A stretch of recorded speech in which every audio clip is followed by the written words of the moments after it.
polacos de la Argentina figuran ya en registros militares en el año 1812. Teóricamente, porque no está todavía 100%, digamos, si eran 3, eran 4, eran 5 los que estuvieron con San Martín, digamos, en su periplo sudamericano. También los hubo. O sea, hubo esporádicamente 5, 6, podían ser, en cada levantamiento que hubo en Polonia, y los levantamientos generalmente no daban efecto, por lo tanto algunos para salvar su vida se tenían que ir de Polonia, había que trabajar en algún lado y bueno, se desperdigaban por el mundo. Muchos llegaron a la Argentina, pero no era un grupo, digamos, colonizador o de inmigrantes. Recién el primer grupo llega a la Argentina en el año 1897. Después de varias peripecias se radican en Apóstoles, Misiones, el 27 de agosto de 1897. Eso se considera el primer grupo migratorio. A partir de ahí, digamos, después del año 20, hasta la Segunda Guerra Mundial, hubo gran cantidad de gente que viene a la República, y después de la Segunda Guerra Mundial también hay otro, no digo aluvión, pero sí una cantidad importante. El primer grupo que viene en 1897 y los grupos posteriores, ¿por qué motivo vienen? ¿O a raíz de qué? Normalmente venían porque eran problemas económicos que había en Europa, o sea que no buscaban un mejor pasado. Todo depende de lo que uno cuenta. Exacto. O sea, mi padre primeramente se escapa, con el que después iba a ser mi padrino, se escapan a Rumania, como Rumania no sabía qué hacer con los refugiados, y entregárselos a los alemanes o dejarlos seguir. El padre se cansó y dice, bueno, yo vuelvo a casa. Mi padrino se quedó. Caen los rusos el 17 de septiembre y bueno, se lo llevan hasta casi la frontera china. Ahí trabaja en los bosques y cuando no hay nieve en las granjas. Un par de años, cuando Alemania invade Rusia, se hace un pacto, digamos, entre los aliados para que dejen salir a toda esa gente, porque necesitaban gente para armar ejércitos. Entonces los dejan salir, se forma el segundo cuerpo de ejército, pasan por el mar Caspio, pasan a Persia, hoy en día Irán, Irak, terminan en Palestina, hoy en día Israel. Ahí se reagrupan, digamos, tienen sus cursos y van a hacer comandos, pero después del asalto a Dieppe no resultan los comandos, entonces los pasan a hacer regimiento de tanques. Algunos pueden estar todavía en Argentina porque después los trajeron. Se pasan a Egipto, participan en la invasión de Italia, por el lado sur, participan en Monte Cassino, hasta que termina la guerra. Termina la guerra, no tienen nada que hacer en Italia, entonces los, digamos, reencausan en Inglaterra. Se conoce con mi madre en Egipto, mi madre también polaca. Al ser menor de edad, primero pasa por colegios para menores, una vez que es mayor de edad, no sigue ninguna otra, digamos, carrera de estudios, se enrola en el cuerpo de enfermeras,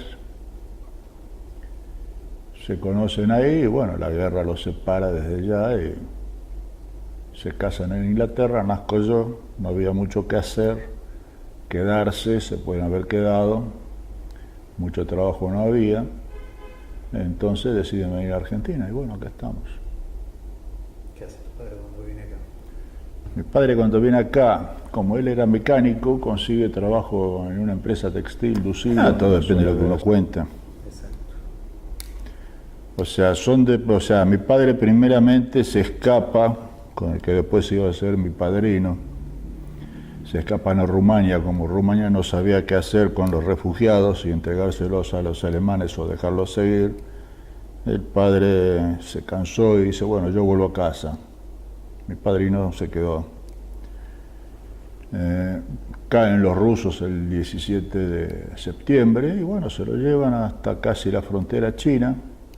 Ahí trabaja en los bosques y cuando no hay nieve en las granjas. Un par de años, cuando Alemania invade Rusia, se hace un pacto, digamos, entre los aliados para que dejen salir a toda esa gente, porque necesitaban gente para armar ejércitos.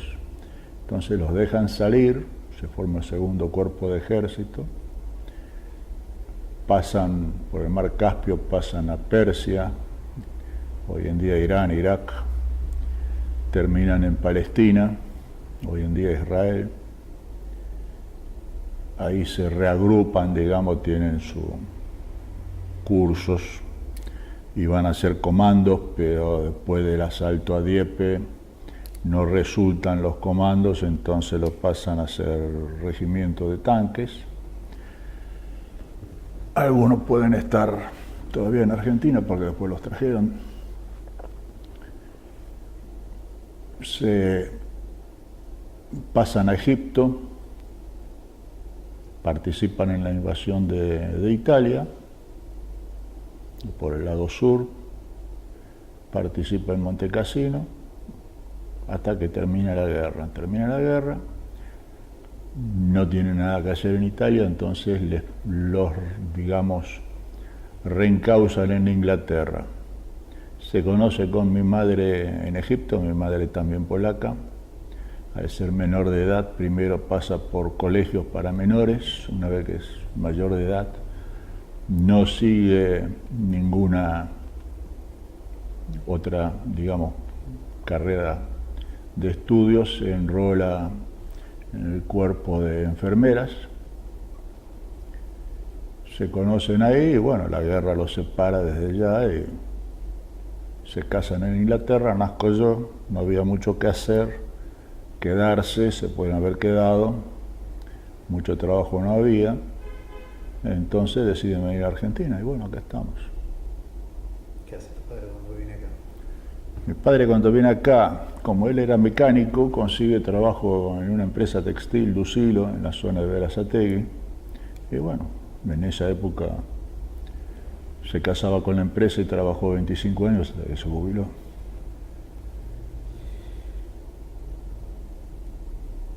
¿Volvió alguna vez tu padre? Sí. Volvió en el año 82. ¿Vos fuiste con él? No. Yo fui, estuve 3 veces, pero no, nunca con él. Si podés decirlo, ¿qué dijo él cuando volvió y qué te contó? O sea, primero no pudo volver a lo que era su casa o su territorio. Eso estaba ocupado por los rusos. Así que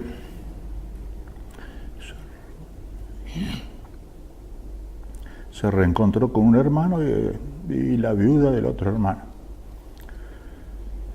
Es todo lo que les quedaba.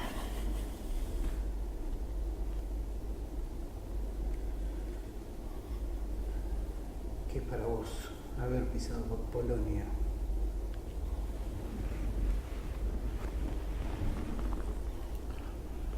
Digamos, volver a casa. ¿Lo sentís tu casa Polonia? No digamos como, digamos, no tu casa el terruño, sino me refiero a la historia que tienen ustedes.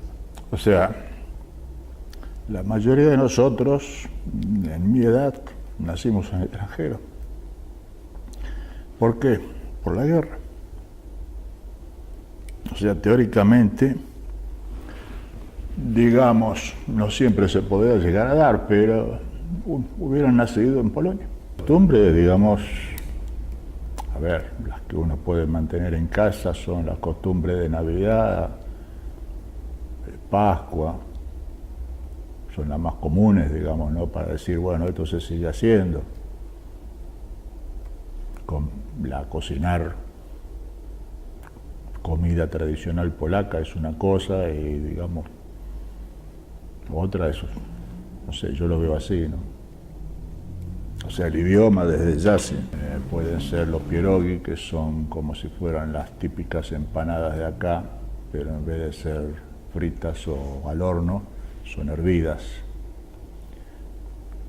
Las hay de carne, las hay con, digamos, fruta de bosque, o si no, la típica es papa, ricota y cebolla. Se sirve, una vez que se termina de hervir, se escurre, se sirve con cebollita picada, frita y panceta cortada en daditos, o si no, con crema. Bebidas, el vodka es polaco desde que se tiene noticia, tradicional. Después hay diferentes variaciones, digamos, ¿no? O sea, se usa mucho la cerveza. Digamos, vino se produce en una zona cercana a Alemania, pero digamos que no son productores de vino en cantidad, no es una bebida. Por ahí hoy en día uno va a Polonia y sí, nos tomamos un vino, bueno, listo, pero no es tradicional tomar vino todos los días. Es como si acá fuéramos a algún lugar y pedimos, no sé, un champán que no lo tomo todos los días en casa, nos tomamos una copa y se terminó, pero no es una bebida que se tome todos los días, no es tradicional. ¿Y el vodka? El vodka ahí se toma menos en misa. Hoy en día, digamos, sigue habiendo un nivel de consumo, no estoy seguro de la cantidad que se consume, digamos, ¿no? Pero es más la cantidad de cerveza que se consume que de vodka. Hoy en día creo que exportan más que lo que consumen, ¿no?